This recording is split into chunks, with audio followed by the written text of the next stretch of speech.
আমি বুঝলাম না যে কেমন আছি দয়াল তোমার দুনিয়ায়। আমি বুঝলাম না যে কেমন আছি দয়াল তোমার দুনিয়ায়। আমি বুঝলাম না যে কেমন আছি দয়াল তোমার দুনিয়ায়।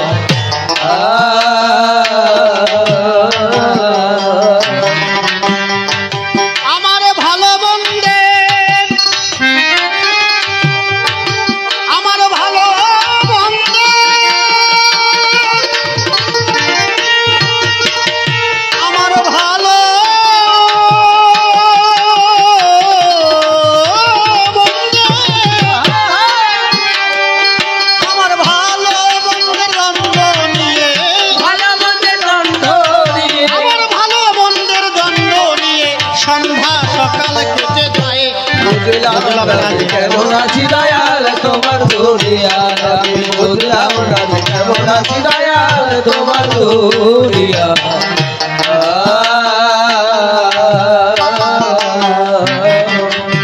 ভাবি আমার কপাল মন্দ দ্বন্দ্ব শুধু তাই, আমার মুখ দেখে দুঃখ বুঝে নেরে এমন বান্ধব নাই। ও এমন বান্ধব নাই।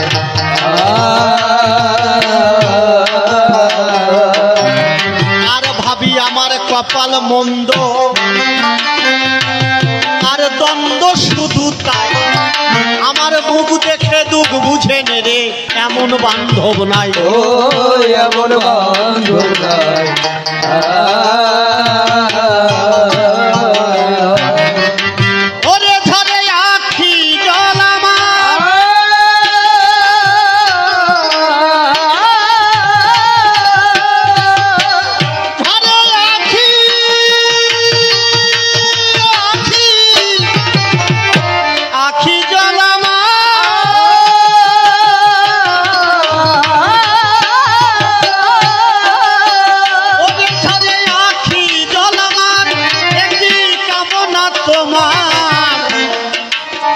দুঃখ আঘাত নিত্য চিতে বেদন হাহাকার। ও বেদন হাহাকার।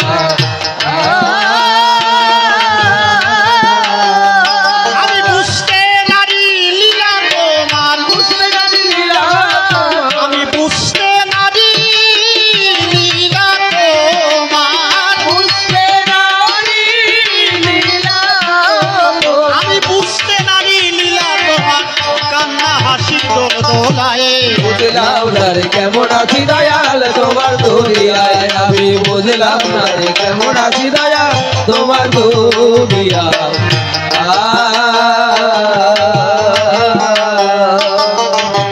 শারদ প্রথম প্রভাত মধুর নীলে, আমার জীবন বিনার শীর্ণ তারে কি পরজ দিলে। ও কি পরজ দিলে।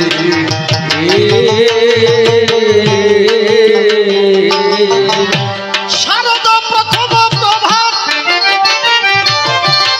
মধুর নীলে,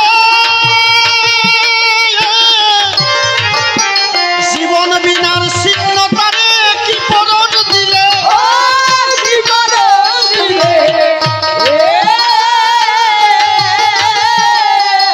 আমি দেখেছি বুঝি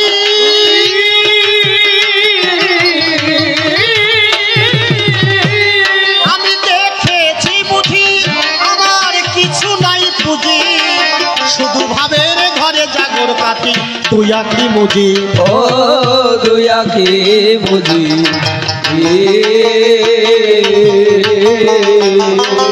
আমি নিজের হারায়ে খুঁজি, নিজের হারায়ে, আমি নিজের হারায়ে খুঁজি, নিজের হারায়ে, আমি নিজের হারায়ে খুঁজি, আর ভুল পথে নানান জায়গায়।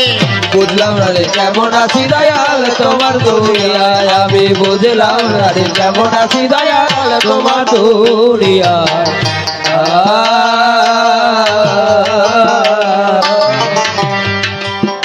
পাল্টে গেছে পৃথিবীটা, ভালো মানুষের নাই তা।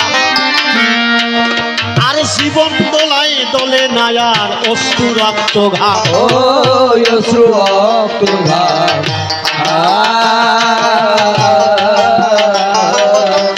পাল্টে গেছে পৃথিবীটা, ভালো মানুষের নাই দাম।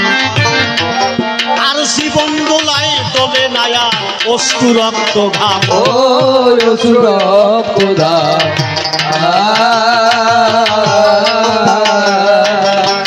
ওরে মানুষ সাজলো রে পুরুদা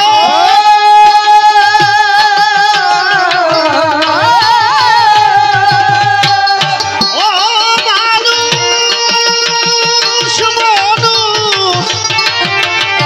সাজলো রে পুরুদা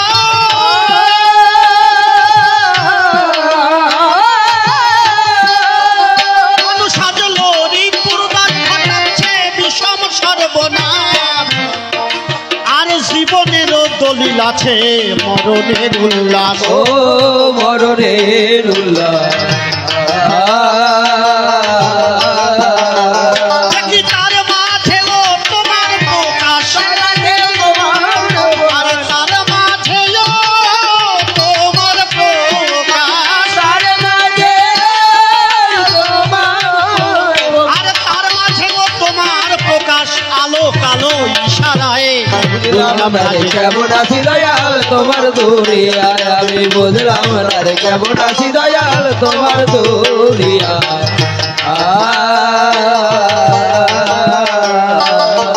চাওয়া পাওয়া বুকের মাঝে ফোটে এক কুসুম গন্ধে তাহার সারা বিশ্বে সাজেরি নিঝুম ও লাগে রে নিঝু ওপরে আশা নিরাশা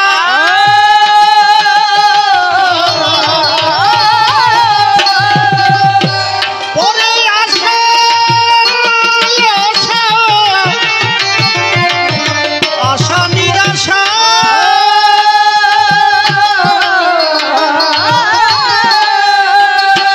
ওরে পরে আশা নিরাশায় ভ্রান্ত প্রান্ত পথে যায় আর জানা অজানায় পার হতে ডাক দিয়ে কে যায় ও ডাকে যায় আমার হাত ধরে কে নেবে শিকায় আমার হাত ধরে কে নেবে শেখায় আমার হাত ধরে কে নেবে শেখায় রশিদ কান্দে সে আছায় বুঝলাম না রে কেমন আছি দয়াল তোমার দুনিয়ায় আমি বুঝলাম না রে কেমন আছি দয়াল তোমার দুনিয়ায়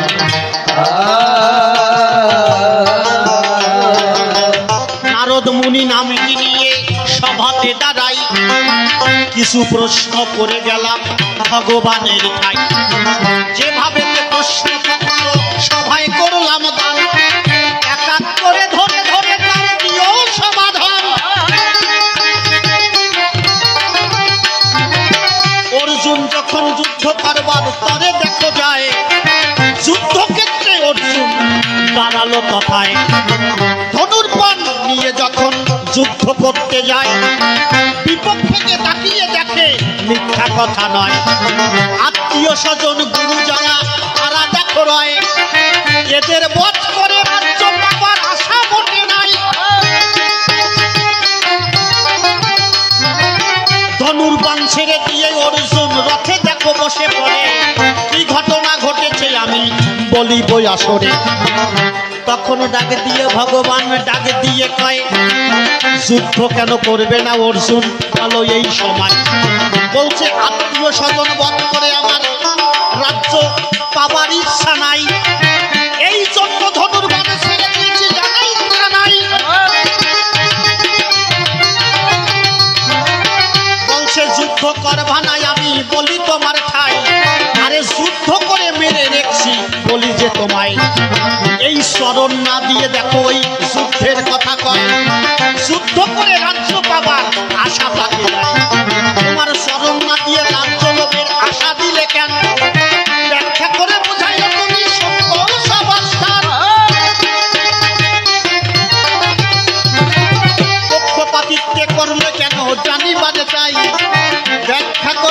বুঝাইও তুমি ধর্ম সবার গান বিশ্বপিতা ভগবান সবে তোমারে কয় এই পক্ষপাতিত্ব করলে কেন জানিবারে চাই কি কারণে তোমারে পক্ষপাতিত্ব করিলে এখন ব্যাখ্যা করে বুঝাবে তুমি সবার সাথে লক্ষ লক্ষ মানুষ মেরে কোন ধর্ম দেবারে তরে লক্ষ লক্ষ মানুষ মানস জানি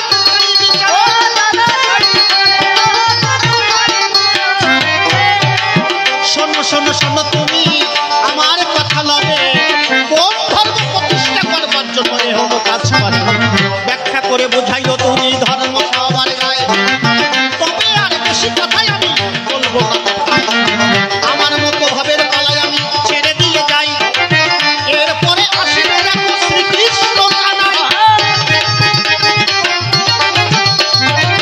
দেখি এসে কোনোভাবে সে কোনো কথা কয় কোনোভাবে এসে যায় তার ভাবের পরিচয় সেইভাবে থেকে থেকে আমি বলে যাব তারে এই তো বাসনা আমার রয়েছে এরপরে গোসাই আমার সভাতে আসিবে তাহার ভাবের কথা তুলিয়া ধরিবে আর বেশি কথা বলবো না ছেড়ে দিয়ে যাবো আমার কাব্য আলোচনা এরপরে ভগবান সভাতে আসিবে তাহার ভাবের কথাগুলি তুলিয়া ধরিবে দেখিয়ে সে কোনভাবে কোন কথা কয় কোনভাবে এসে যায় তার ভাবের পরিচয় তবে আর বেশি কথা বলবো না ছেড়ে দিয়ে যাবো আমার কাব্য আলোচনা এদিকে তুই আছেন যারা ভক্তগান বন্দনা করে যাই সবার চরণ ভুল টুটিয়া আমার মার্জনা করে দেখে দেবেন আপনাদের চরণের পরে অন্য ভিন্ন কামনা নাই সজ্জন হরি বলে আমি কাটাই এই পর্যন্ত আমার প্রথম আসর সঙ্গ হয়ে গেল প্রেমানন্দে ভক্তবৃন্দে সবাই হরি হরি বল হরি বল হরি বল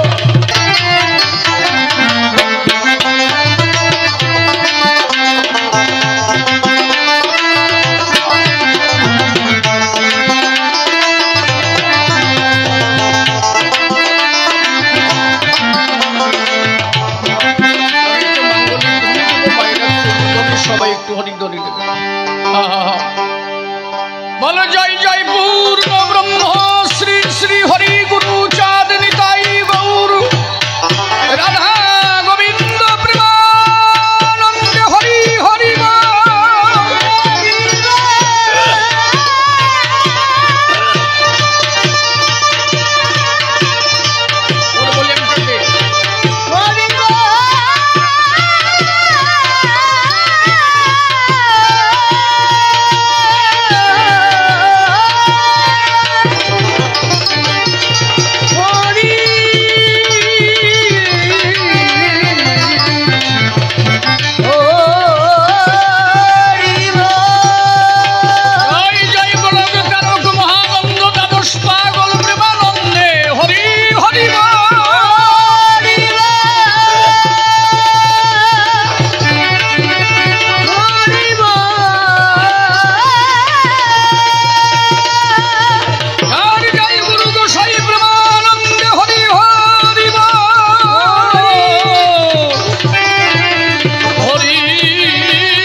আলোচনার বিষয়বস্তু একদিকে নারদমণি আর একদিকে কৃষ্ণ চিন্তামণি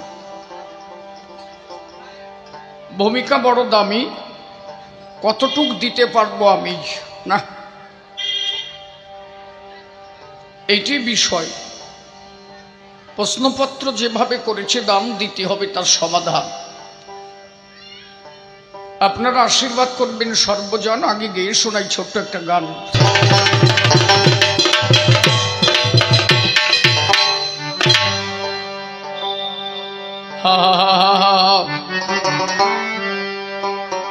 হরি বল হরি বল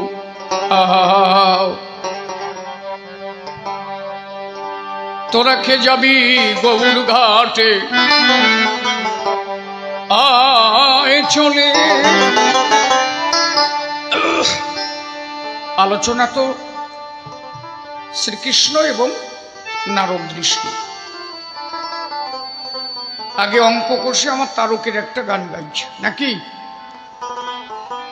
আমরা যদি একটু দেখতে চাই,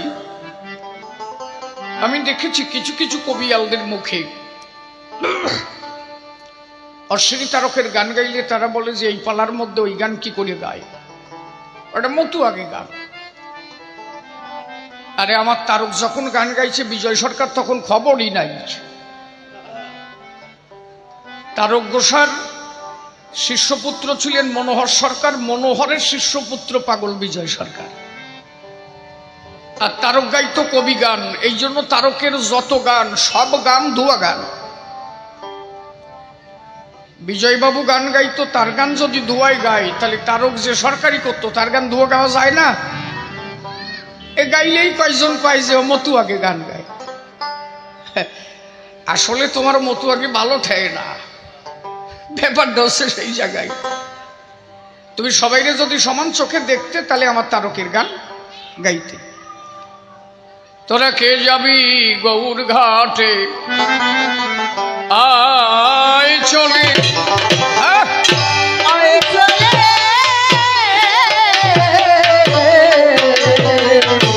কে যাবি গৌর ঘাটে, আয় চলে ও সখী সখী সকলে যাই সবে মিলে, ও সখী সকলে যাই সবে মিলে, আমার মন ডুবেছে গৌর ঘাটে, আমার মন ডুবেছে গৌর ঘাটে, মন ডুবেছে গৌর ঘাটে প্রেম বন্যার কল্লবে। কে যাবি গৌর ঘাটে, আয় চলে আয় চলে কে যাবি গৌর ঘাটে, আয় চলে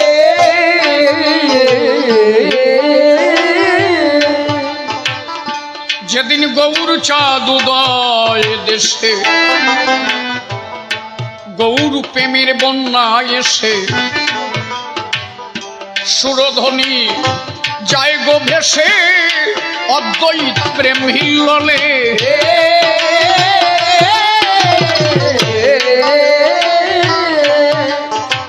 যেদিন গৌর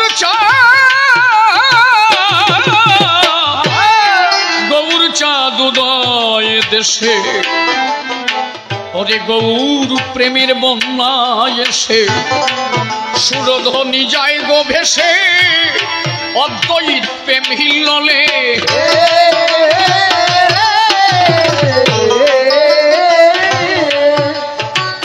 আর নিত্যানন্দ প্রেমের স্রোত,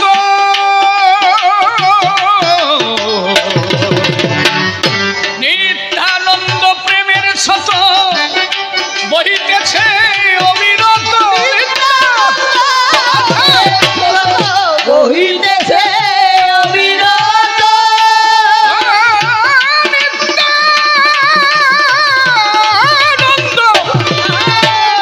নিত্যানন্দ প্রেমের স্রোত বহিতেছে অবিরত,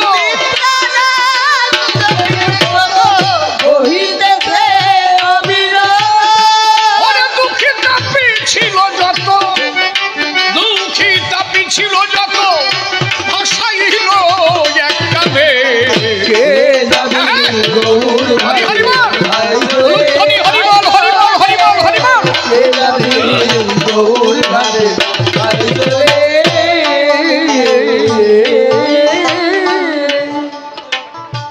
যেদিন শান্তিপুরে, শান্তিপুরের ঘাটে বসে, সীতা মানে কলসে কলসে, অচ্যুতানন্দ খায় এসে বসে সীতা মার কোলে।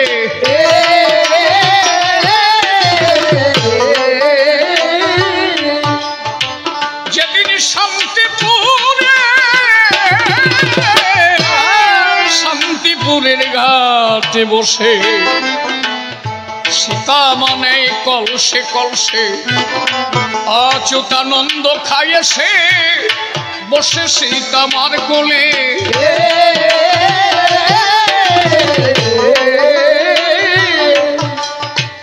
আরে ডুবু ডুবু হয় অম্বিকা নবদ্বীপ আদি এক শাখা।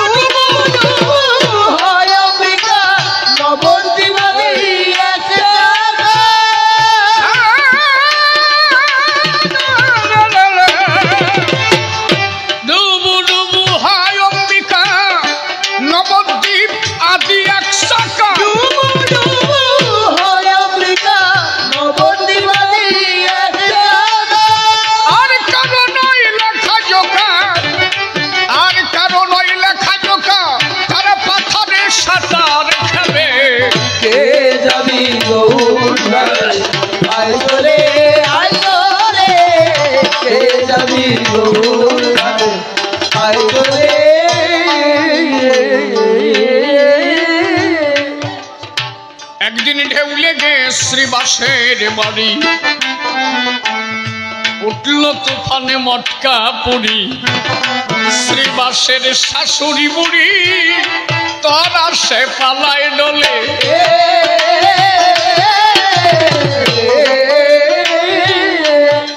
একদিন ঢেউ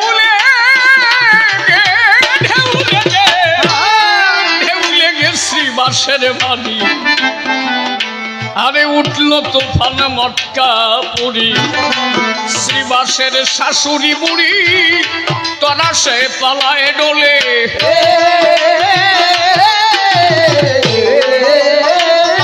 ওরে পলাইয়ে কি বাঁচতে পারে ডুবালো জগা বাঁধারে।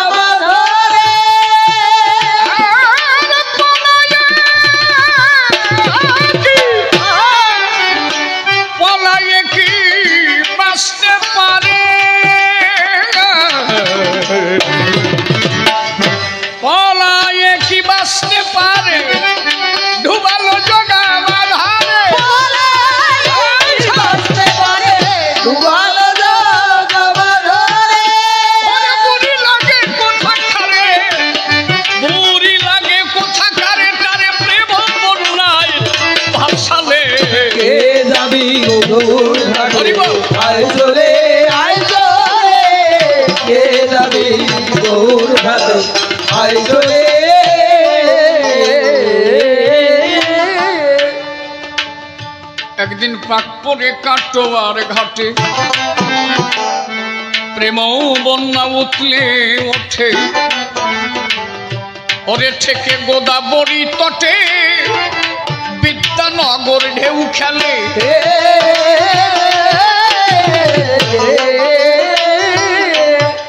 একদিন পাক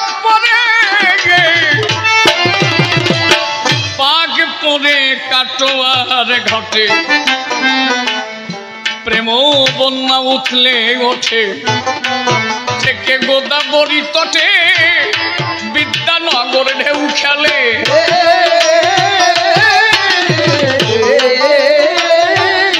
বাম ডেকে রসনার সিন্ধু ওরে জোয়ার দিল রামানন্দ। জোয়ার দিল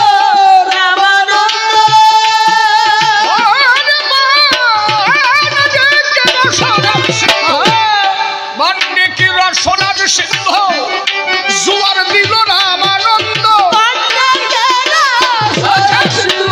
জোয়ার দিল রামানন্দ। 60 বর্ষে ভাগ্যনন্দ 60 বর্ষে মকরন্দ ভাঙন লাগলো বলে। যাবি গৌর ঘাটে আয় চলে কে যাবি গৌর ঘাটে আয় চলে। সাধুগুরু বৈষ্ণব হেরিয়ার যত পুরুষ নারী প্রণাম গ্রহণ করিবেন সবাই। কবিগান শুনবার তরে কাছে কিংবা চেন্দুরে প্রত্যেকের শ্রীচরণে ভক্তি পূর্ণ প্রণতি জানাই। বসে আছেন সুধীজনা, কবি কাব্যের বেচা কেনা, কেউ কথাবার্তা বলবেন না, প্রত্যেকের শ্রীপাদ পদ্মে জানাই নিবেদন।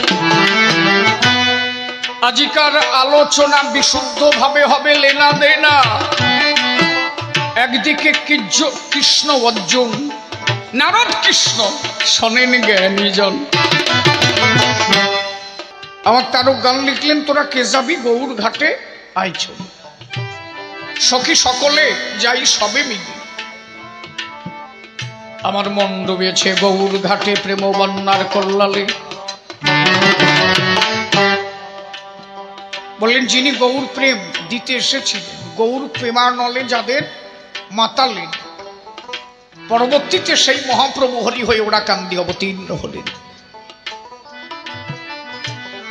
আমরা এখন আছি কোন যুগে? আমরা তো দাপর যুগে নাই, আছি কি কোন যুগে আছি? কলি যুগে। আচ্ছা, যদি মহাপ্রভুর দরকার না পড়তো তাহলে কৃষ্ণ কি মহাপ্রভু হতো? মহাপ্রভু দেখলো যে আমি যা দিতে এসেছিলাম তার দ্বারা আর হবে না, তাই মহাপ্রভু পরবর্তীতে হরি হয়ে গেল। প্রয়োজনার্থে ভগবান, যখনই আসে প্রয়োজন তখনই ভগবানের হতে হয় আগমন। আচ্ছা, এক নারায়ণ থাকলেই তো অত, তাই এই কয়জন আসতে হলো কেন? কারণটা কি? সত্য যুগে ধ্যান তপস্যা, ত্রেতা যুগে যাগযজ্ঞ, দাপরে পূজার্চনা, কলিতে এসে একমাত্র হরিনাম সার। মহাপ্রভু বললেন হরিনাম ছাড়া কলিজীবের কোনো গতি নাই। সেই মহাপ্রভু হরি হয়ে বললেন একমাত্র হরিবল মন্ত্র সার, এই নাম নিলে হয়ে যাবি ভব পার, আর কোনো কিছুর দরকার নাই। এখন আমরা তাই ছেড়ে দিয়ে যদি সেই সত্য যুগের গুণগান গাই তাহলে তো কাজ হবে না। এখন তো কলি। সত্য যুগে মানুষ ছিল সত্যের আশ্রয়, মানুষ সত্য কথা কত, এর কয়জন মানুষ মানে সত্যি কথা কয় না? গোপালনগরের সবাই কয়, আমাকে ওই জায়গার মানুষ ভালো নিচ্ছে। সত্যি যুগ আছে নাই। এখন হচ্ছে সুপ্রিম পাওয়ার দরকার। ঘোর কলি আরম্ভ হয়ে গেছে, সুপ্রিম পাওয়ার ছাড়া কাজ হবে না। সেই সুপ্রিম পাওয়ার একমাত্র হরিচাঁদ ঠাকুর ওরাকান্দ এনেছিলেন হরিনাম। হরিনামের মধ্যে দিয়েই তুমি সবকিছু পাবা। গৃহেতে থেকে যার ভয় ভাবুদয়, সেই সে পরম সাধু জানিও নিশ্চয়। হরিচাঁদ ঠাকুর বললেন তোমার কোনো কিছুর দরকার হবে না জীবনে।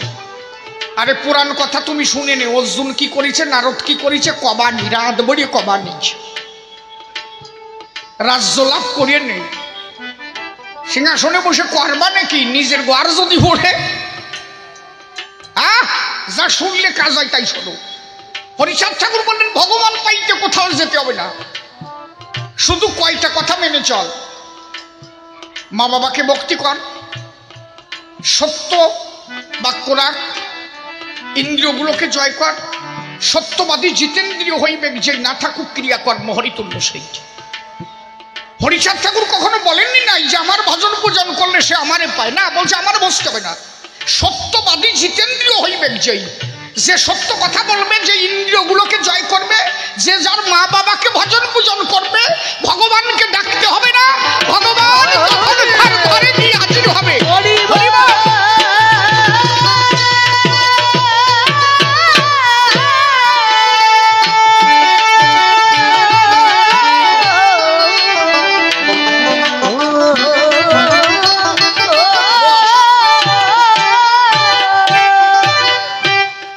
এই জন্য আমার তারক লাস্টে কলম দিলেন, আমার গোসাই গুরু চাঁদের বাণী, এবার সেই মানুষে সেই দানি, প্রেম বন্যায় ভাষায় বনি, হীরা মন্তাই ঝাপ দিলে।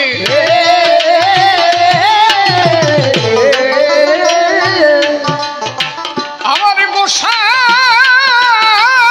গুরু, আমার গোসাই গুরু চাঁদের বাণী, সেই মানুষে সেই দানি, প্রেম বন্যায় ভাষায় অমনি হীরা মমতায় ঝাঁপ দিয়ে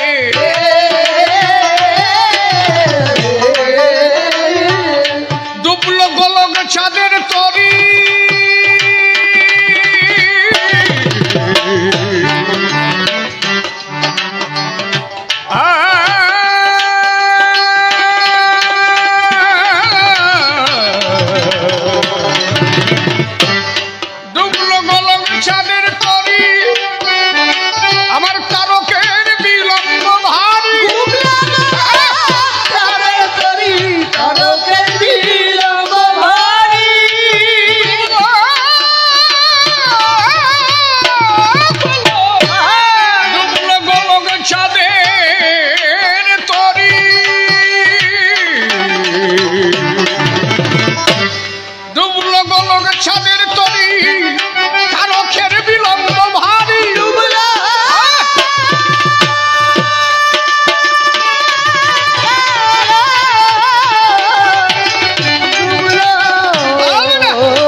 আজিকার আলোচনা বসে শোনেন সুধীজনা।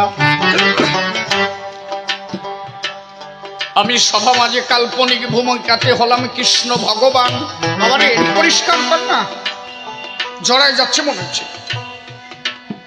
আমি কৃষ্ণের ভূমিকাতে দাঁড়িয়েছি এ সভাতে, জোর হাতে প্রণাম করি কৃষ্ণের রাতুল চরণ। বিপক্ষে নারদ মুনি বসে শোনেন, জ্ঞানীগুলি বিভিন্ন ভাবে প্রশ্নপত্র করে গেছে দান। এক এক করে জবাব দিতে বাসনা আছে চিতে, আপনারা সুদীর সাথে বসে বসে করবে না কর্ণন। অন্তরে আছে ভাব ধরে ধরে তার জবাব দেব, পুরাণ অনুসারে তাহার জবাব করব দান। গাইতে গেলে কবি গান বসে শুনেছেন জ্ঞানীজন, আগেই কাল্পনিক ভূমিকা করিতে হয় গ্রহণ। যারা যারা কবি গাইত এ কথা বলা সত্য, আদিমে যারা গাইত এই মধুর কবি গান, তারা কবি গান গাহিতে গাহিতে মহাসাধু হয়েছে বিশ্ব জগতে। মুখ দিয়ে যাহা কহিত সত্য হইত তখন। হরিবর হরিয়া আচার্য সরকার, পাগলা রাজেন্দ্র সরকার, ছিল প্রেমিক কবি চূড়ামণি বসে শোনেন জ্ঞানী গুণী। মহাভাব শিরোমণি আমার তারক চাঁদ সরকার, ছিল আরো অনেক জন বসে শোনেন জ্ঞানীজন। তারক ঘোষার বাবাও কিন্তু গাইত কবি গান। নামে ছিল কাশীনাথ সরকার, বসে শোনেন নারী ন। হরিবরের বাবা ছিল আনন্দ সরকার। এরা ছিল বহু পুরনো কবি, অঙ্কন করেছিল কাব্যের ছবি। গান গাইলে মনে হতো উদিত রবি, তাদের বিশুদ্ধ প্রেম ভক্তি ভরা। অনন্ত জগৎ মাঝে থাকতো তারা প্রেম সরোজে, প্রেমের দেশে তাদের হৃদয় ছিল পোড়া। তাই যদি না হতো বসে শোনেন বিজ্ঞ যত, পালায় ঢুকে গেলি তো আর তারকের কথা বলতে পারবো না, আগেরটা কইয়ে সারি নাকি।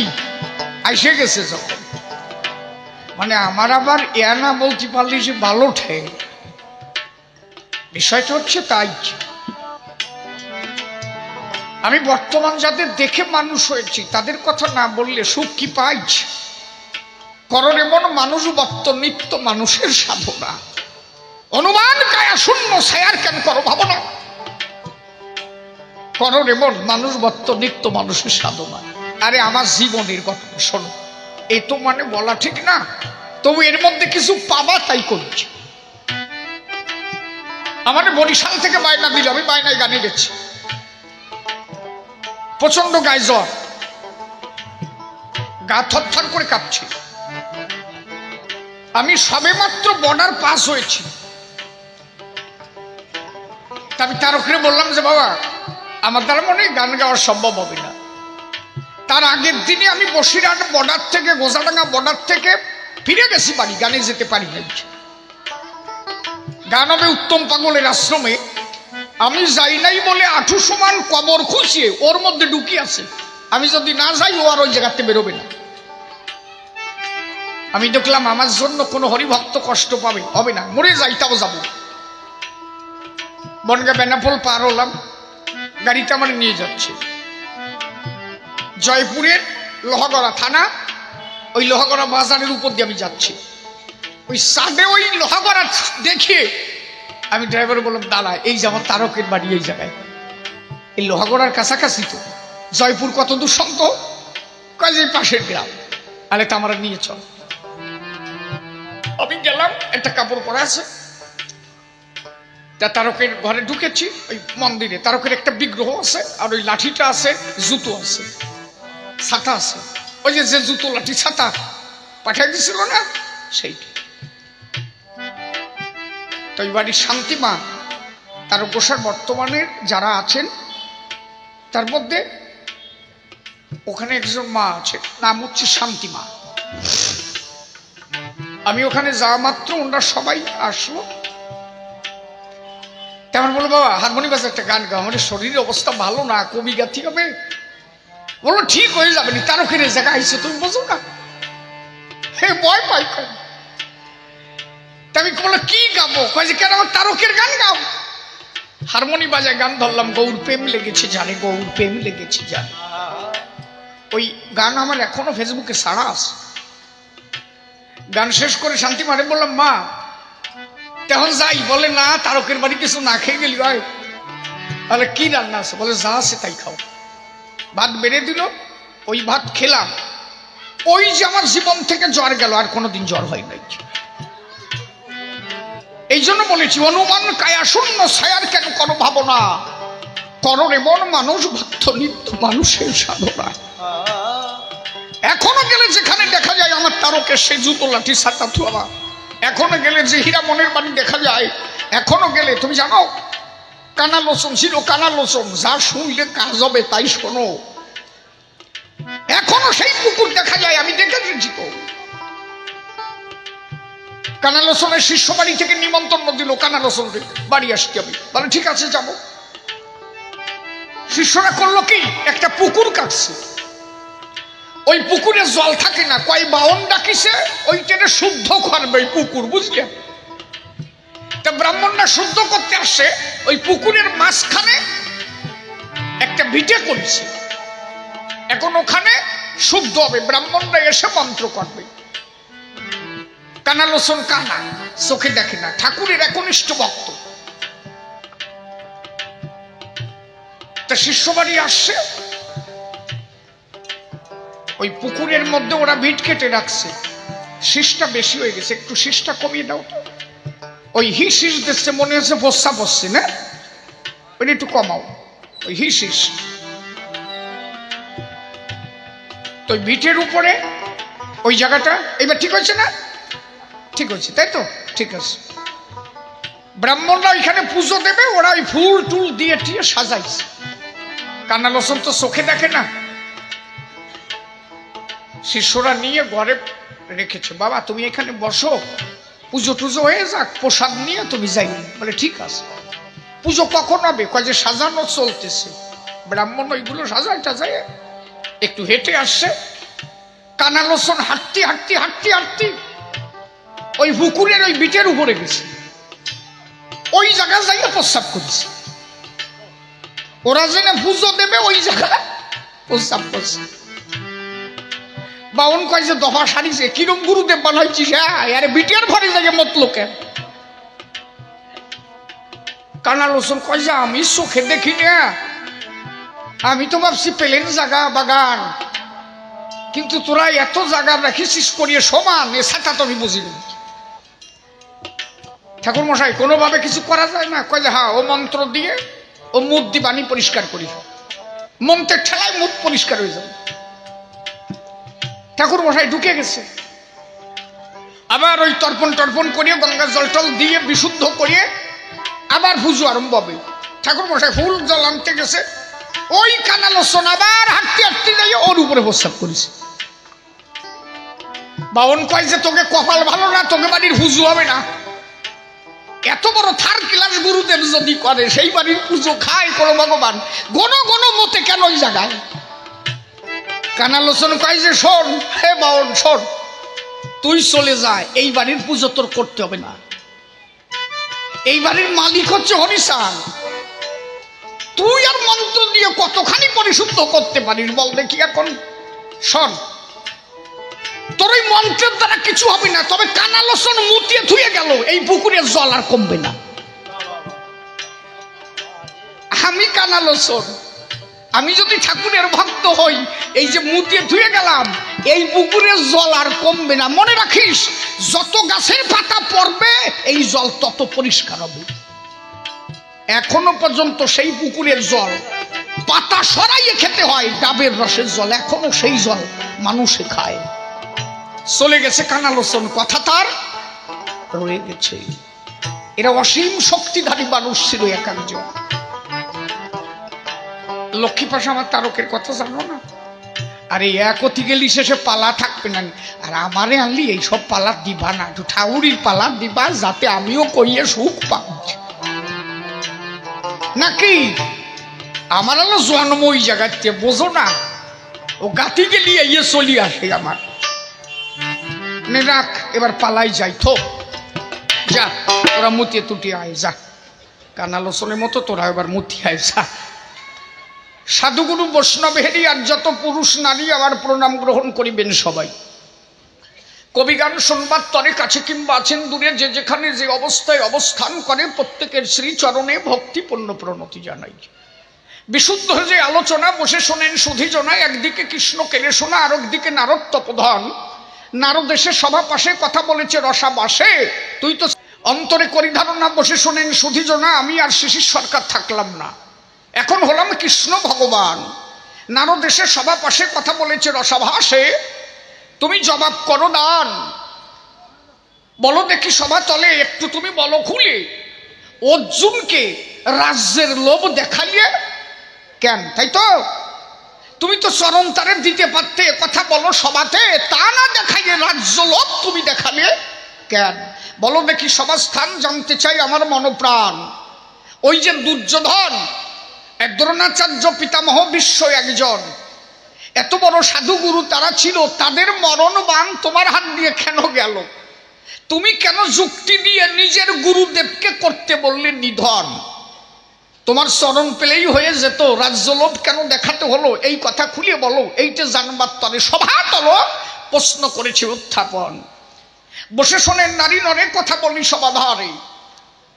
অর্জুন, তুমি যাদের আপন আপন ভেবে এত সৎ কথা বললে এত সময় আসরে, নারদ তোমার তো সে কথা জানা নাই। তুমি অর্জুনের হয়ে যে কথা করেছো বিশ্লেষণ, আমি তোমার কাছে করি অনুধাবন। যাদেরকে তুমি ভেবেছো আপন আপন, ওরা অর্জুনের আপন কেহ নয়। যদি ওরা আপন হতো, তাহলে আমি কৃষ্ণ মন মতো আমি গিয়ে দুর্যোধনকে বলেছিলাম, তাই দুর্যোধন কথা নাও, ওরা তো 5 ভাই 5টা গ্রাম চাই, ও 7 দিয়ে দাও, বেজাল মিটে যাক, কোনো জ্বালা নাই। পুরো রাজ্য তোমরা পাবা, খালি 5খানা গ্রাম দিয়ে দিবা, বেজাল মিটে যায়। আর আমি কৃষ্ণ ভগবান, যেখানে আমি হয়েছি দণ্ডায়মান, তারপরে আর কোনো থাকতে পারে সেই জায়গায়? ওই দুর্যোধন বলে আমারে, নারদ তুমি শোনো চুপ করে, আমি যখন ঢুকলাম রাজ দরবারে, দুর্যোধন আমারে বলে তাজ, আমি গিয়েছি মীমাংসা করিতে, আর দুর্যোধন বলে আমাতে এই দালাল আইছে বান্ধে ফেলানো চাইছে।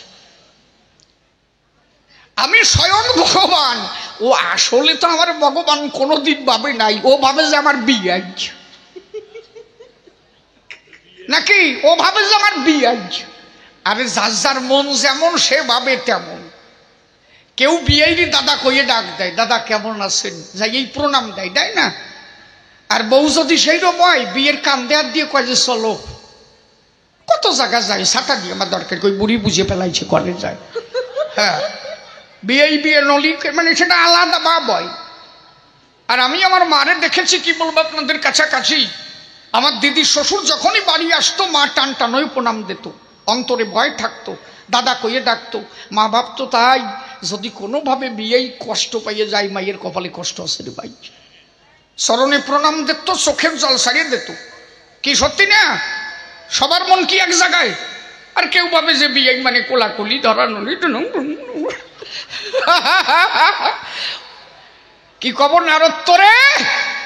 ওরা কোনোদিন আপন ভাবে নাই অর্জুনে রে।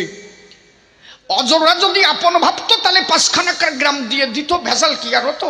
এই ভেজাল আর থাকতো না। অন্তরে করি ধারণা ওরা ওরে আপন ভাবলো না। মনে রাখিস তাই আমি চরণ দিই নাই অর্জুনকে। কে বলেছে তোর? সর্বোপরি অর্জুনের সংসারে সদা থাকতাম আমি তার রথের উপরে। আমার চরণ অর্জুন পায় নাই? পেয়েছে। তবে এদের ধ্বংস করতে বলেছি কেন? ওই যে বসমাতা যিনি পাপে মেদিনী, থরকম্প ভাবে কাঁপছিলেন তিনি। বসমাতা বলেছিল তাই প্রভু পাপীর ভাড়ার সইতে পারি না, অন্তরে করি ধারণা নিজ গুণে করুণা করে তোমার রক্ষা করা চাইছে। মানব আকারে মানুষ এলে বসে শোনেন জ্ঞানী দলে, সেই মানবের কর্ম যদি না করে মহিতলে, সে কিন্তু মানব আকারে এসে তার কোনো লাভ নাই। ভগবান তিনি রজবীর্যের দ্বারা আসেন না কখন, কিন্তু মানব হয়ে যখন করে জন্মগ্রহণ, তখন মানবের আচরণ তার করতে হয় বিলক্ষণ। মানুষ হয়ে এলে মানুষের কর্ম করে চলে, এই জন্য দেহ রেখে যেতে হয় কিন্তু তার ভূমণ্ডলে। আচ্ছা, ভগবান যদি চিন্তা করতো সশরীরে তো হাঁটা দিতে পারতো। হরিচাঁদ ঠাকুর যখন লীলা সম্বরণ করলো, আমি শিশির হয়ে বলি তাই, ঠাকুর যখন লীলা সম্বরণ করলো দেহ কিন্তু রেখেছিল। গুরুচাঁদ ঠাকুর লীলা সম্বরণ করলো, দেহ কিন্তু রেখেছিল। রামচন্দ্র লীলা সম্বরণ করলো, দেহ কিন্তু রেখেছিল। কৃষ্ণচন্দ্র লীলা সম্বরণ করলো, দেহ রেখেছিল। আচ্ছা, ভগবান যদি পাইতো সে তো সশরীরে আটিয়ে দিয়ে যেতে পারতো, কিন্তু নয়। মানব আকারে জগতে এলে নরলীলা করতে হলে মানুষের আচরণ তোর তখন করা চাই। অন্তরে করি ধারণা এরা যারা পাপী নরাকারে এসেছে ধরা পড়ে, ধরণী ভার সইতে না পেরে ধাত্রীমাতা বলেছে আমারে আমি পৃথিবীর ভার হরণ করিবার তরে আদেশ দিয়েছিলাম অর্জুনের, এই আগাছা দিয়ে মেরে ধর্ম বীজ রোপণ করো তুমি বিশ্বচরা চরে। আপনাদের আছে জানা, এই যে এখনকার সময় একেবারে তো কমা না, এখন এই ধানের বীজ রোপণ করবে। প্রথমে কিন্তু ট্রাক্টর দিয়ে আগে জমি চাষ দেয়, তাই তো? ট্রাক্টর দিয়ে চাষ দেবে, এক চাষে হয় না, শেষে 3 চাষ দেয়। 3-4 চাষ কেন হয়? যদি কোনো জমিতে আগাছা বেশি থাকে রে ভাই। অন্তরে করি ধারণা তাহলে চাষি যিনি ওই আগাছা মারলেন, তিনি উনি না মেরে পারতেন যে ওই গাছ থাক, অসুবিধা হবে না। চাষি মারে কেন? চাষি মনে মনে দেখে তাই এই আগাছা থাকলে মূলধান আমার পাওয়া হয়ে যাবে দায়। তাহলে চাষি করে বর্ণনা এইভাবে রাখা যাবে না, অন্তরে আছে ভাবো আগাছা মেরে দিয়া মেডিসিন দিয়া জমির উর্বর শক্তি বৃদ্ধি করিয়া আমি বীজ বপন করব। তাহলে আগাছা যদি যায় মরিয়ে, বীজ যদি দিই জমির উপরে, সেই বীজের থেকে ভালো ফলন পেয়ে আমি ফলন আনব ঘরে। অন্তরে করি ধারণা বিশ্ব জগতে তুমি যাদের কথা বললে এরা আগাছার মতো, একটাও মানসিক জাত না। চাষি যেমন আগাছা জমিতে দেখো মারে, আমি স্বয়ং ভগবান বিশ্বের চাষি হই তোমার কাছে বলি এখন এই আগাছা স্বরূপ ওই কটাকে মেরে অর্জুনকে দিয়ে ধর্ম সংস্থাপন করিতে বলেছি তারে, যাতে পৃথিবীতে ধর্ম সংস্থাপন হয়ে মানুষ ঈশ্বরমুখী হতে পারে। এখন যদি বলি তাই মহাভারতে সবাই তো সবাইরে মারে নাই, তাহলে এক সাইকে মাইলে কেন? মনে কর কোন একজন বুড়ো রাস্তা দিয়ে যায়, কথা বলি ধর্ম সভার গায়ে, তা বুড়ো করতে একটা কাপড় পরিয়ে আছে, আন্ডার আছে, রাস্তা দিয়ে যাচ্ছে, হঠাৎ করে বুড়ো কর্তার প্রস্রাব চাপছে। যেই প্রস্রাব চেপে গেল, বুড়ো কর্তা বুড়ো মানুষ তো মনে মনে ভাবলো তাই কোন জায়গা বসা যায়। একবার বুড়ো হয়ে গেলি তখন লজ্জা সরমও বেশি থাকে না রে ভাই, কি থাকে নাকি, ও যে কোনো জায়গা বসে যায়। সরাত করে বসে গেল, কেবল আন্ডার উঁচু করিয়ে কাপড় উঁচু করিয়ে ছাড়িয়ে দিল। কপাল ভালো, এমন জায়গা বইছিল লাল পিঁপড়ে উঠে আরম্ভ করে দিল। এখন বুড়ো পড়ে গেছে জ্বালায়, কেবল মুখ ছাড়িছে আর পিঁপড়েও উঠিছে। এইবার আমারে বলেন এই বুড়ো করবে কি? পিঁপড়ে কিন্তু সব কটা উঠিছে, ওর মধ্যে কামড় মোটে দুটো একটা দিচ্ছে। এখন বুড়ো কি ওই মুখ ছাড়িয়ে দিয়ে ওই পিঁপড়ে খুঁটিয়ে বেড়াবে নাকি যে কোনটা কোনটা কামড়াচ্ছে? এই দেখার সময় আছে। তখন কি করবে, কাপড় ছাড়িয়ে দিয়ে সরাত করে ঢোলা দিয়ে আবার আন্ডার ধরবে যাতে আন্ডার বিছে না যায়। অন্তরে কর ধারণা, তাহলে মহাভারতে যদিও সবাই না জ্বালায়, এক দুর্যোধনের কামড়ের ঠেলায় এক ডলায় সব বিদিশ হয়ে গেছে, আর একটারও রাখতে পারি নাই। বলে খুলে বলি সভাস্থান, ওরা যদি ধর্মপ্রেমিক হতো, ওদের কি মারার যুক্তি আমার কাছ থেকে থাকতো? দাঁড়িয়ে বলি সবার ঠাই, ডেকে বললি ধর্ম সবাই, তাহলে বিশ্ব মল্ল কেন? ওর পিতামহ অর্জুনের পিতামহ ছিল, তারে মারার যুক্তি কেন হলো? ওটা যার কর্মদোষে নিজে গেল। বিশ্বের কর্মদোষ কেন মারা যায় এ তো আপনারা জানেন সবাই। কাশিরাম রাজার 3 কন্যা ছিল, বসে শোনেন জ্ঞানী দল, অম্বা অম্বিকা অম্বালিকা ছিল। এই অম্বা অম্বিকা অম্বালিকায় এদের স্বয়ংবর সভা হয়। বিশ্ব প্রতিজ্ঞা করেছিল, তাই আপনাদের জানা আছে। তাই শান্তনু রাজাকে বিয়ে দেওয়ার সময় যখন মৎস্যগন্ধার সঙ্গে বিয়ে দেয়, বিশ্ব প্রতিজ্ঞা করলো তাই। কারণ মৎস্যগন্ধা বিয়েই বসে না, অন্তরে করি ধারণা। বিশ্ব করলো বর্ণনা, তা তুমি আমার বাবারে কেন বিয়ে করবে না? কয় যে তোমার যদি সালমাইয় হয় সে সিংহাসন পাবে, শেষে আমার কটা কি আঙুল চুষিয়ে বেড়াবে? বিশ্ব করলো বর্ণনা, আমি তোমার সঙ্গে প্রতিজ্ঞা করলাম, আজ হইতে জড় জগতের যত নারী সব আমার মা, আমি আর কাউকে নারী রূপে গ্রহণ করব না। প্রতিজ্ঞা কিন্তু হয়ে গেল। এই জন্য বলে সাধু সাবধান, একবার সাধু হয়ে গেলে সাবধান সাবধান। এসএমডি বসে পড়, ভেজাল বাদাইস না। হ্যাঁ, বসে শোনেন নারী নরে, দাঁড়িয়ে বলি সমাধারে। এইবার কোন ঘটনা ঘটলো, কি প্রকারে? ওই যে অম্বা অম্বিকা অম্বালিকার স্বয়ংবর সভা শুরু হয়। কাশিরাম রাজা মনে মনে ভাবে তাই এদের বিয়ে দেওয়া চাই, কিন্তু নিমন্ত্রণ সবাই দেশে, বিশ্বকে নিমন্ত্রণ দেয় নাই। আচ্ছা, তা তোমার নিমন্ত্রণ দেবে কেন? উনি তো জানে তাই সব নারী তোমার কাছে মা, তা তুমি স্বয়ংবরে যাইয়ে করবা কি? ও জায়গাতে তোমার কোনো কাজই নাই। ও জায়গা যাবে কারা? বিয়ে করবে যারা। উনি খেপে গেল শেষে, আমার নিমন্ত্রণ না দিয়ে স্বয়ংবরে বসে পুরা কপাই। এই যে সাধু, সামান্য একটু ভুল হয়ে গেল, এইখানে ধরা পড়ে গেল। বসে শোনেন জ্ঞানী দল, যখন ওখানে গেল ওনাকে তো নিমন্ত্রণ করে নাই। কাশিরাম রাজার স্বয়ংবরে গিয়া বিশ্ব যখন দাঁড়ালো, অন্য রাজরাজা যারা ছিল সবাই কিন্তু পলায়ন করেছিল। বিশ্বকে দেখার পরে এক এক করে সবাই সরে গেল। বিশ্ব ওদের হাতে ধরে উঠালো, কিন্তু রথের পরে দেখেন ঘটনা কি ঘটে গেল। অন্তরে করি ধারণা, বসে শোনেন শুধু জনা, আপন দোষে আপনি মরলে অন্য কাউকে আর দোষ দেওয়া যায় না। অম্বা অম্বিকা অম্বালিকা 3 জনকে রথে করে বিশ্ব যখন আনলো ঘরে, কাশিরাম রাজা বলে স্বয়ংবরে আমার মতো সৌভাগ্যবান পুরুষ জগতে আর কেউ না। প্রজাবর্গ বলে তাই আপনি এত সৌভাগ্যবান কিসের তাই? বলে বোঝো নাই, বিশ্বের মতো জামাই আমি পাই। এত বড় তেজস্বী জামাই জগতে আর কে পায়? বিশ্ব নিয়ে গেল 3 কন্যাকে ডাক দিয়ে বলল, তাই আমার ওই যে 2 ভাই বিচিত্র বীর্য চিত্রাঙ্গদ, এর সঙ্গে তোমাকে বিয়ে দিতে চাই। অম্বাম্বিকা অম্বালিকা যাদের মধ্যে হলো দেখা, অম্বা করলো বর্ণনা, আমি এ বিয়ে করতে পারবো না। কেন পারবো না? তখনকার একটা নিয়ম ছিল, স্বয়ংবর থেকে যে যার হাত ধরবে সে তারে গ্রহণ করবে, সেখানে আর কোনো অনর্থা হবে না। যে যার হাত ধরবে তারে তার গ্রহণ করতে হবে। এখন তো আর ওসাটা নাই, কত জায়গা হাত দেয় তারপরে সম্বন্ধ ভেঙে যায়। তখনকার দিনের কথা আলাদা ছিল। অম্বা বলল তাই আমার দ্বারা সম্ভব নয়, আমাকে তোমার গ্রহণ করা চাই। তুমি যদি বিয়েই না করবে তাহলে ওখানে কেন গেলে তার জবাব দেবে। বিশ্ব বলল পাপিষ্ঠ নারী, আমি প্রতিজ্ঞা করেছি এ জগতের সমস্ত নারী আমি মাতৃজ্ঞানে হেরিজ, আমি কোনোভাবে তোকে গ্রহণ করতে পারবো না। নিজের গুরুদেবের সঙ্গে রণ হলো, গুরুদেব পরাজিত হলো। শেষ পর্যন্ত অগ্রা অগ্নিকুণ্ড জেলে 3 বার প্রদক্ষিণ করে নিজের দেহ আহুতি দিল। ওই আহুতি দেওয়ার সময় একটা নারী তার দেহ আহুতি দেওয়ার সময় অভিশাপ করেছিল, রাম আমি শিখণ্ডিনী হয়ে করব জন্মগ্রহণ, একদিন আমি তোর হব কালের মরণের ঘরের মরণ। বসে শোনেন নারী নরে ওই অম্বার অভিশাপের জোরে বিশ্ব গিয়েছিল সারে খারে। এ হচ্ছে যে যার কর্ম ফেরে, খালি খালি দোষ দেও কেন আমারে। নারদ মূল ঘটনা যদি জানতে তাহলে কি আর ঘন ঘন কথা কইতে? ঝামেলা কি আমি বাদাইছে তো ওরা কয় বাইক, সত্য কথা একটু সবাতে জানাই না বললে নয়।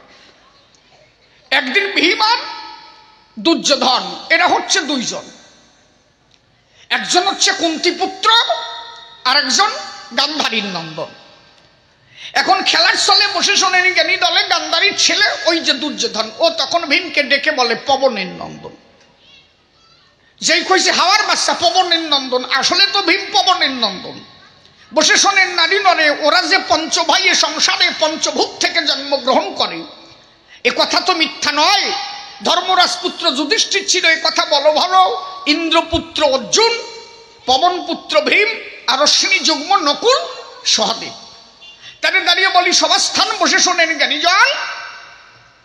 ওই যে দুর্যোধন করিতে অপমান ভীমকে বলল পবনের নন্দন। যেই পবনের নন্দন বলছে ভীমের একটু লাগছে। যেই মা কুন্তির কাছে বলছে মা দাদা না আমার একটা বেশি কথা কইছে। কি কইছে? বলছে আমারে বলেছে পবনের নন্দন।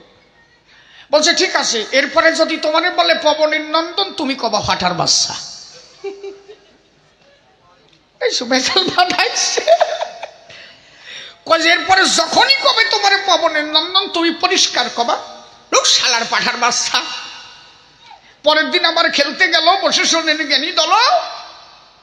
আর ওই দুর্যোধনের তো খুশানি স্বভাব ছিল, আসলে জন্ম ভালো না ওলি যাওয়াই বোঝো না, বোতলের তে জন্ম হইছে, অত পেটের তে হয় নাই। ওই কটারে গুতোয় গুতোয় বার করেছে, জন্মই ঠিক নাই। ও আলাদা কাহিনী, বলতে মহাভারত বলতে গেলে সারা রাত কেটে যায়। এত সময় আপনাদেরও ধৈর্য থাকবে না, এই জন্য আমি মূল সার অংশটুকু বলে যাই। এইবার দেখে বলে সবার ঠাই। পরের দিন খেলতে গেল, দুর্যোধন বলল পবনের নন্দন। ভীম ওই মায়ের কথা মনে পড়ে গেল। ভীম কয় যে ও তুই যা কোষ কই গে, তুই তো ফাটার বাচ্চা। ওর লাগিছে আচ্ছা এত ভালো কথা, এত বড় সাচ্চা, যদিও ছিল বাচ্চা। মার কাছে দৌড়ায় যায়, গান্ধারীর কাছে বলে তাই মা ভাই আমারে বাজে কথা বলেছে, কি বলবো তোমার কাছে, ভীম আমারে ফাটার বাচ্চা কইছে। কয় যে ঠিকই কইছে। কয় যে মা ঠিক কইছে মানে? কয় হ্যাঁ ঠিক কইছে। কয় যে পাঠার বাচ্চা কইছে? কয় যে হ্যাঁ ঠিক কইছে। কয় তা আমি পাঠার বাচ্চা কি করিলাম? আমার বাবা ধৃতরাষ্ট্র। হ্যাঁ বলছে এ কথা স্পষ্ট, আমার কথা নাও, আমার কাছে না শুনে তুমি তোমার দাদুর কাছে যাও, তোমার ফাটার বাচ্চা কলো কেন? ও তাড়াতাড়ি ওর দাদুর কাছে গেল।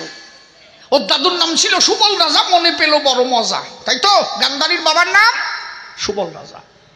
সুবল রাজার কাছে গিয়ে বললো তাই দাদু ভাই আমারে যে ভীম বলে ফাটার বাচ্চা, কথাটা কি ঠিক হয়? সুবল রাজা বলে তাই এই পুরনো গু কেটটি কইছে কোন শালায়? এ তোরে এই কথা বলছে কি না? কয় যে মা কইছে তোমার ধরে আসতে, তাই আইছি তোমার কাছে। কও ফাটার বাচ্চা কইছে কেন? কয় যে দাদু ভাই এ তো অনেক বাজে কথা, কি বলবো তোরে, অন্তরে ব্যথা। তো ব্যথা পাইস না, শোন সেসব কথা। তোর মা গান্ধারী মাতা, ও যখন করে জন্মগ্রহণ ওর কুষ্টি দেখানো হয়েছিল, কুষ্টিতে লেখা ছিল ওর প্রথম ফুলসজ্জার দিনে শুভ দৃষ্টির সময় যার মুখ করবে দর্শন, দর্শন করা মাত্র শিহরিয়া উঠবে গাত্র, সেইখানে ওই স্বামীর হইবে মরণ।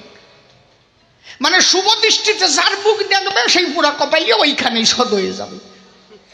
কয় যে এইরকম মাইয়া আমার ঘরে জন্মালো, আমার তো চিন্তায় ঘুমটুম উড়িয়ে গেল। রাজকার্য ছেড়ে দিয়ে বসে থাকলাম ঘরে। একদিন নারদ এসে বললো আমার, এই পুরা কপাইলিয়ে বেজাল বাঁধালো। এই যে পুরা কপাইলি আমার প্রশ্ন করিয়ে গেল, এই পুরা কপাইলি এসে আমার বলে তাই, মানে সুবল রাজারে বলে তাই তুমি এত চিন্তিত কেন কাও দেখি। সুবল রাজা বলে তাই ভাই, একটা মেয়ে জন্ম দিয়েছি, জামাই বাড়ি যাব, মনে কত আশা, এক জায়গা খাবো, পরিস্থিতি ভালো না, অন্তরে করো ধারণা, মেয়ের কুষ্টিতে লেখা আছে শুভ দৃষ্টির সময় জামাই মরে যাবে, জামাই টিকবে না। নারদ কয় যে সামান্য একটু ব্যাপারে রাজকার্য ছাড়িয়ে দিয়েছ, একবার একটু টুং টুং তোমার মনে পড়লো না, মানে যে টুং টুং তাই না, কয় যে আমার কথা একবার একটু মনে পড়লো না, এ তো সামান্য ব্যাপার। কয় যে জামাই একটা মরবে না সিরিয়াল ধরে মরবে, কি কইছে? বলছে না প্রথমটা মরবে, যেটা প্রথমে দেখবে। কয় যে কাজ হয়ে গেছে, 500 টাকা দাও। বলছে টাকা দিয়ে কি করবা? বলে আমারে দিতে মানে একজনকে দাও, একটা পাঠা কিনে আনিয়ে লও। বলে পাঠা দিয়ে কি হবে? কেন রে বোঝো না, ওই পাঠা দিয়ে বিয়ে হবে, তোমার মেয়ের প্রথম বিয়ে পাঠার সাথে হবে। শুভ দৃষ্টির সময় তোমার মাইয়ে যখন ফাটার দিক তাকাবে, জামাই হিসেবে ফাটা ওখানে মরে যাবে। ওই দিনেই তুমি আর একজনকে ঠিক করে রাখবা, ওই প্রথম পাঠার সাথে বিয়ে হবে, পাঠা তোর শুভ দৃষ্টিতে মরে যাবে, আর ওই ফুলের বাসনে আর একজনের সাথে বিয়ে হবে, আর ওই ফাটার মাংস দিয়ে বরযাত্রী খাওয়াই দিবা, 1 সালানে 2 কাজ সারায় যাবে। ভালো ভালো, কি যুক্তিতে আছে, ভালো ভালো। বললাম না এই বুড়া কপালের সাথে গান গাওয়া আর ন্যাংটায় পাট বাগানের শীতে শুয়ে যাওয়া, এ প্রায় সমান কথা। পড়ে গেছি নারদের পালায় নাকি। হ্যাঁ হ্যাঁ, দাঁড়িয়ে বলি সবার ঠাই, দেখেন ঘটনাটা ঘটে কোন জায়গায়। এইবার এদিকে দুর্যোধন খেপে গেল। দুর্যোধন বলল তাই, তাহলে এত জন্তু এত পশু থাকতে পাঠার সাথে বিয়ে দিলে কেন? আজকে পাঠার সাথে বিয়ে হলো, তাই আমার পাঠার বাচ্চা গালাগালি শুনতে হলো। অন্তরে আছে ভাবা, এর প্রতিশোধ আমি নেব। এই যে দুর্যোধন মনে মনে একটা পণ করে বসলো। দেখেন ঘটনাটা কি। দুর্যোধন বাড়ি গেল, বসে শোনেন জ্ঞানী দল পাতালে একটা গড় নির্মাণ করলো। পাতালে গড় নির্মাণ করে বসে শোনেন নারী নরে চিন্তা রাখলো অন্তরে। নিমন্ত্রণ দিয়েছে দাদুরে, দাদু কথা নাও, তুমি তোমার সব অংশে সবাইকে নিয়ে আমার বাড়িতে এসে দুটো অন্ন গ্রহণ করে যাও। সুবল রাজা মনে ভাবলো তাই, নাতি যদি খবর দেয় এর থেকে কি আছে আনন্দের বিষয়। 100 ছেলে সাথে নিল, সবাইকে নিয়ে অন্ন গ্রহণ করতে নাতির বাড়ি ছুটে এলো। নাতি পাতালে ঘর নির্মাণ করে দাদু সহ মাতুল বংশ সব দিয়েছে ঘরের ভিতরে। সব ঢুকাই দেওয়ার পরে বসে শোনেন নারী নরে দরজা আটকাই দিল। 100 থালে অন্ন দিল, অন্ন দিয়ে দরজা আটকাই দিয়ে বাইরের থেকে দাদুরে বললো তাই, দাদু টাটা বাই বাই, এই দরজা আর খোলার কায়দা নাই, আর কোনোদিন খুলবো না, অন্তরে করো ধারণা, কারণ তোমার মতো দোষী জগতে আর কেউ হয় না। আমার মারে পাঠার সাথে বিয়ে দিলে আজকে ভীমা আমারে পাঠার বাচ্চা হয়। দেখো এ বুড়া কপালি, ওই মাইয়ে যদি তোর হতো, তোর কি হতো? সেই বোধ আছে? কি বলবো আপনাদের কাছে, ঘটনাটা ঘটে গেল কিন্তু স্বভাব আছে। ওই এক থালা অন্ন, এক থালা অন্ন, 100 থালি অন্ন ছিল। এখন সুবল রাজা মনে মনে ভাবলো তাই, এক সেটে যদি এই অন্ন সবাই খাই মরে যাব সবাই, কারো বাঁচার কায়দা নাই। সুবল রাজা মনে ভাবলো তাই, ও দরজা যখন খুলবে না, আমার নাতি তো আমি জানি আর দরজা খুলবে না, কি করা যায়? সব ছেলেদের ডাক দিল, দেখো আর কারো বাঁচার কায়দা নাই, কিন্তু 100 থালে অন্ন আছে, একজন যদি গ্রহণ করে প্রত্যেক দিন 1 থালা খেয়ে বেঁচে থাকবে পাশে, কিন্তু সবাই যদি খাই তাহলে 100টি সব মরিয়ে যাব, কারো বাঁচার কায়দা নাই। তাহলে একজন বেঁচে থাকতে হবে, আমার হত্যার প্রতিশোধ নেওয়ার তরে বেঁচে থাকতে হবে একজনের। কে থাকবা কও? সব ভাই যুক্তি করে দেখলো শকুনির মতো বুদ্ধি আর কারো নাই। সবাই যুক্তি করে বলল তাই, এই দায়িত্ব শকুনিরই দেওয়া চাই। এই যে আমরা শকুনির যে খারাপ বলি, শকুনি খারাপ না, কিন্তু মূল সত্য যদি জানো, শকুনির মতো ধর্মপ্রেমিক আর কেউ নাই। দেখো ঘটনাটা কোন জায়গায়। এইবার শকুনি প্রত্যেক দিন 1 থালা অন্ন গ্রহণ করে, নিজের বাবা চোখের সামনে অনাহার অনিদ্রায় গেল মরিয়ে, না খাইয়ে গেল মরিয়ে। নিজের ভাই, আচ্ছা বলেন দেখি, সামনে কোনো ভাই যদি না খেয়ে থাকে আর এক ভাই খেতে পারে সেই জায়গায়? শুধু জীবনটাকে বাঁচাবার তরে শকুনি অন্ন গ্রহণ করে বেঁচেছিল চলাচলে, সামনে 100 ভাই দাপাইয়ে সব গিয়েছে মরে। সেই দিন শকুনি প্রতিজ্ঞা করেছিল পিতার ওই মরা দেহ ধরি। অন্তরে করি ধারণা, আমি যদি কোনোদিন বেঁচে ফিরি দুর্যোধনের বংশ আমি রাখবো না।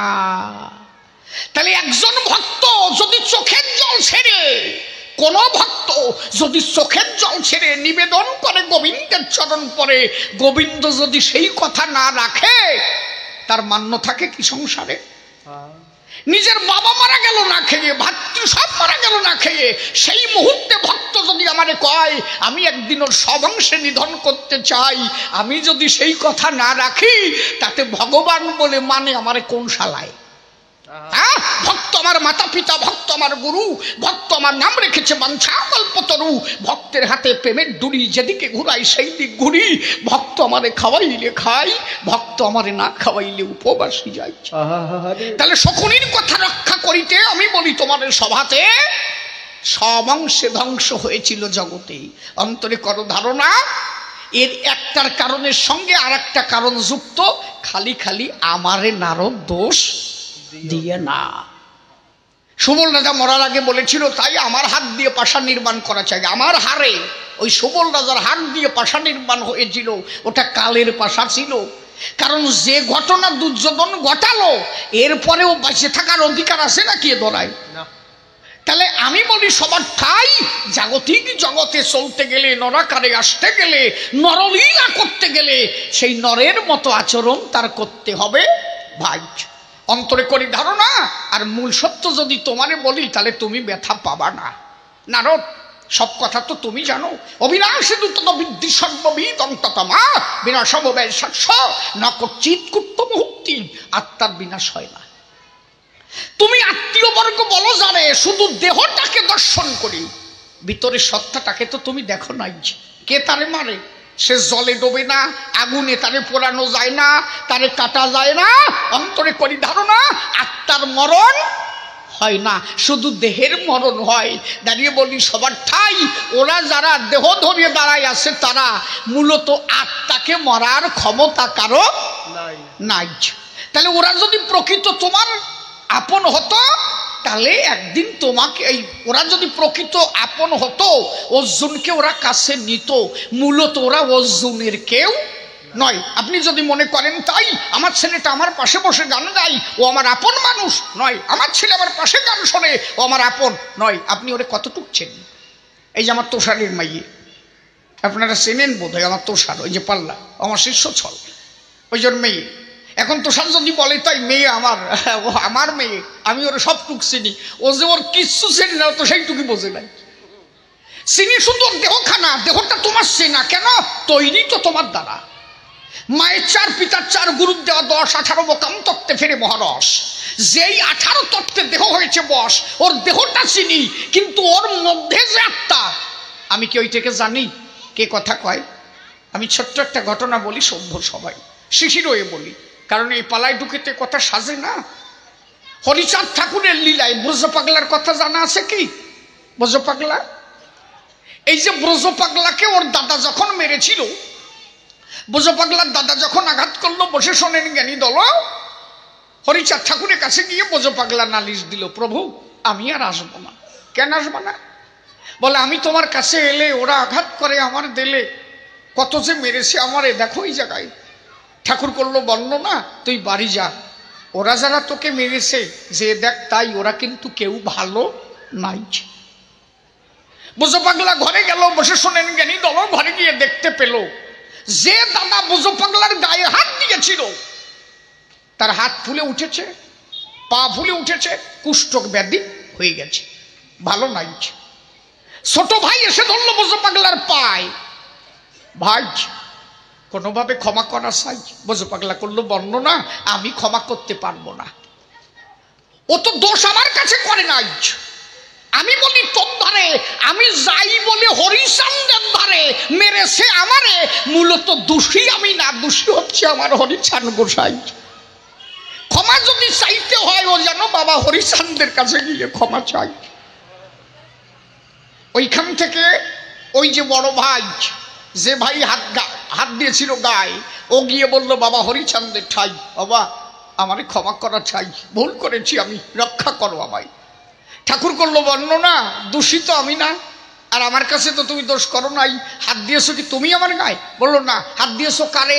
বলো আমার ভাইয়েরই। বলো তাড়াতাড়ি যদি পারো ধরো, তুমি বোঝো পাগলারে, আমি তোমার রক্ষা করতে পারবো না। কথা নাও, আমা হইতে ভক্ত বড়, পারো যদি ভক্তের চরণ ধৌত জল খাও।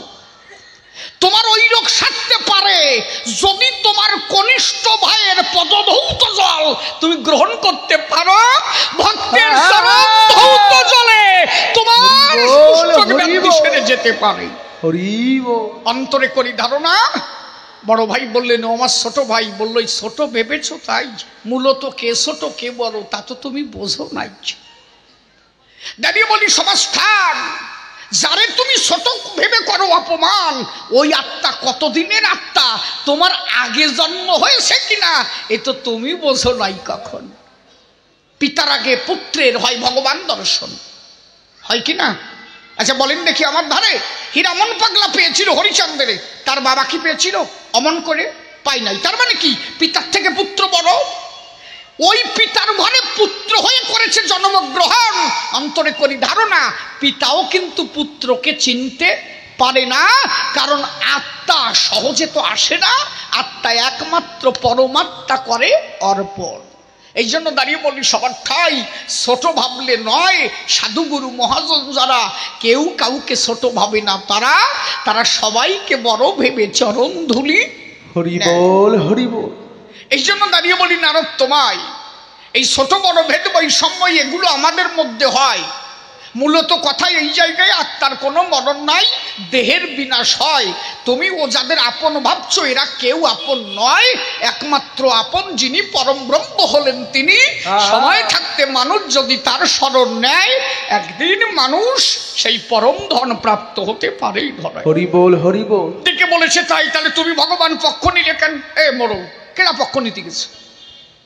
আমার পক্ষ নাই, ভগবানের পক্ষ থাকবে না? কথা কইও, আহা কথা কই না, ভালো কথা শোনো, ভেজাল বাতাইয়ে না। আচ্ছা আমার পক্ষ থাকবে কি না? ভগবানের পক্ষ থাকে না? থাকে। কে বলেছে থাকে না? ভগবান কার পক্ষে থাকে? দাঁড়িয়ে বলি সবা কক্ষে। ভগবান তারই পক্ষে থাকে, একমাত্র ভক্তের পক্ষ। আমি যদি ভক্তের পক্ষে না থাকি, সভাতে বলি পাকাপাকি, আমারে ভগবান বলে জানে লোকে। ভগবান কারে কয়? একটা সরকার গঠন করতে গেলে কি লাগে? জনগণ ছাড়া সরকার গঠন হয়? আমাদের ভারতবর্ষের প্রধানমন্ত্রীকে শ্রদ্ধেয় নরেন্দ্র দামোদর দাস মোদীজি, তাই তো? আচ্ছা আমরা যদি বলি তাই, আপনি একটা কথা নেবেন, আপনি ভারতবর্ষ চালাবেন, আমরা সবাই বর্তমানে আমেরিকা যেয়ে বসে যাব। মোদী বলবেন তাই তোমরা যাইয়ে না, আমি আগে যাইয়ে বসে থাকি। জনগণই যদি না থাকে, সরকারের দাম কোন জায়গায়? নাকি for the people, by the people, of the people, তাই তো সরকার। জনগণ থাকলে তবেই সরকার, জনগণ না থাকলে সরকারের কোনো মূল্য নাই। সরকার ইজ ইকুয়াল টু জিরো। তাই বলছে ভক্ত আছে তাই ভগবান, ভক্ত না থাকলে ভগবানের নাই কোনো মান।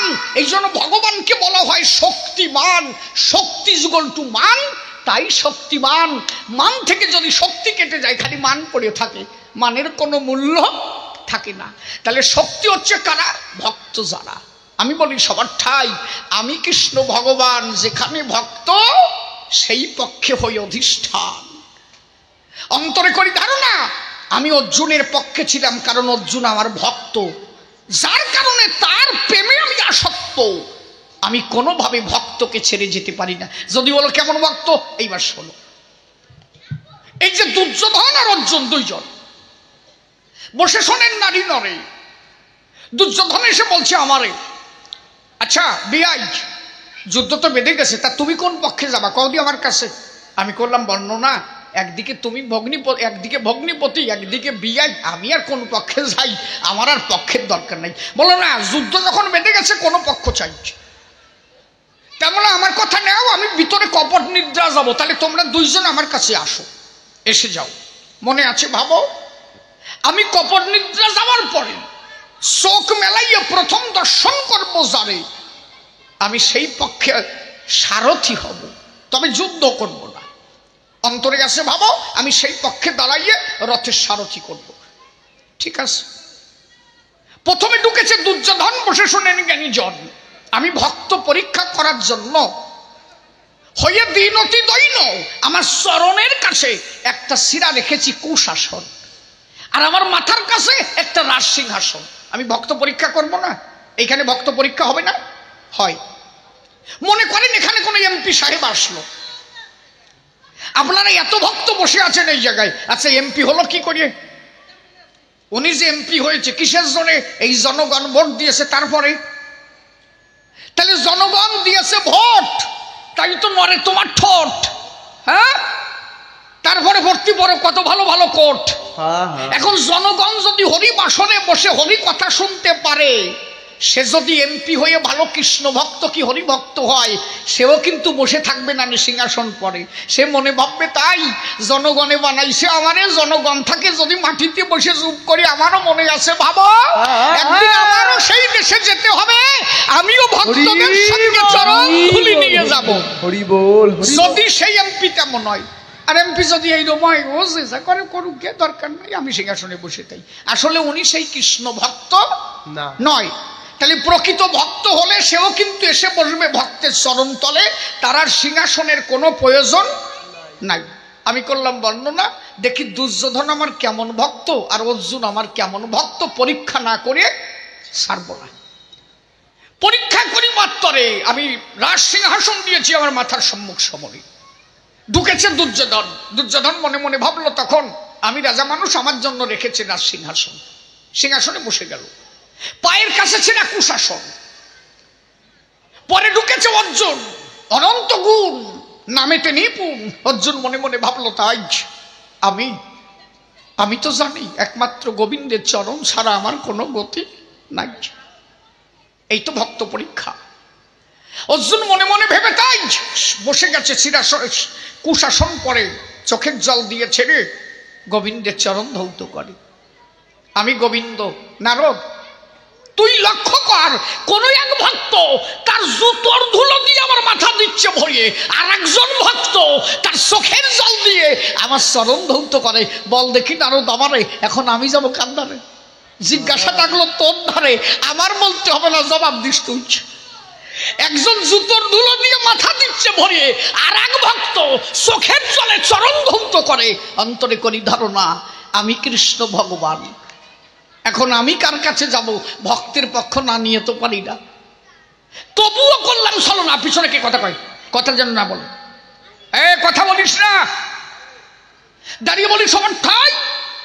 আমি দুর্যোধনকে বললাম, দুর্যোধন শোনো। কি? আচ্ছা আমি বলেছিলাম তাই, এই যে শীত হয়ে শুয়ে থাকার পরে আমি চোখ মেলাইয়ে প্রথম দেখবো যাবে, আমি সেই পক্ষ অবলম্বন করব। আচ্ছা তুমি আমার কথা নাও, তুমি একটু শীত হয়ে শুয়ে দেখাতো, আগে কারে দেখা যায়? তা মানুষ যদি শীত হয়ে শুয়ে থাকে, দাঁড়িয়ে বলি সভা পাকে, আচ্ছা মাথার কাছে যেটা আগে ওইটা দেখা যায় না? ওইটা দেখা যায় নয়, পার কাছে যে আগে তারে দেখা যায়। দুর্যোধন মনে মনে ভাবলো তাই সারা ভুল হয়ে গেছে তো, আমি তো মাথার কাছে বসি, পার কাছে বসি নাই। সিংহাসন পাইয়েই বসে পড়েছি, কিন্তু আসলে উল্টো কলে তো বুঝি নাই। দাঁড়িয়ে বলি সবার স্থান। আমি বললাম দুর্যোধন তাহলে প্রথমেই আমি করেছি অর্জুনকে দর্শন, আমার তো ওই পক্ষেই যেতে হয়। ও বলে তাই, ও তো অগ্নিপতি, ও আমি আগেরতেই জানি। দেখো আসলে শয়তান মানুষ রলি যাওয়ায়। আমি বললাম আচ্ছা ঠিক আছে, তোর যখন মনে সংশয় আমার কথা লবি, আমি 18 অক্ষয়ণী সেনা তোরে দিয়ে দেব, একটা সেনা আমি রাখবো না। দেখেন আবার পরীক্ষা করছি। আচ্ছা বারে বারে পরীক্ষা করার পরে বারে বারে যদি ফেল করো, কোন শালা তোমার ভাষা যদি উঠতি পারে? তাই তো আমি বললাম 18 অক্ষয়ণী সেনা তোমার দিয়ে দিলাম, কৌরব পক্ষের যত পাণ্ডব পক্ষের যত অস্ত্রাগার আছে সব তোমারে তুলে দিলাম। মনে রেখো আমি কিন্তু যুদ্ধ করব না, আমি শুধু সারথি হব। কথা নিও, আমি কিন্তু সারথি হব, যুদ্ধ করব না। আর তোমার 18 অক্ষয়ণী সেনা দেব, সঙ্গে অস্ত্রাগার দেব। তুমি কি আমারে নিবা না ওইগুলো নিবা? তাই কও। দুর্যোধন কয় ও রে, তা তুমি যদি যুদ্ধই না করবো, ছাতা নিয়ে আমি কি করবো? তুমি ওই সেনা দেওয়া সৈন্য দাও, আমি নিয়ে যাবো। আল্লাহ যা তাই নিয়ে যা। দুর্যোধন নিয়ে চলে গেল। অর্জুন আমার চরণের পাশে বসে চোখের জল ফেলাতে লাগলো। আমি ডাক দিয়ে বললাম, অর্জুন সবই তো শেষ হয়ে গেল, আর তো কিছু থাকলো না। 18 ক্ষণি সেনা তাও দিয়ে দিলাম, অস্ত্রাগার দিয়ে দিলাম, কিছু থাকলো না। পরাজিত তো হবেই, তুমি তো আর জয়ী হতে পারবে না। এখন তুমি কি চাও? অর্জুন বলল, তাই জগতের সমস্ত অস্ত্র সমস্ত সৈন্য যদি দুর্যোধন নিয়ে যায় তাতে আমার দুঃখ নাই। আমি জানি প্রভু তুমি আমার আছো।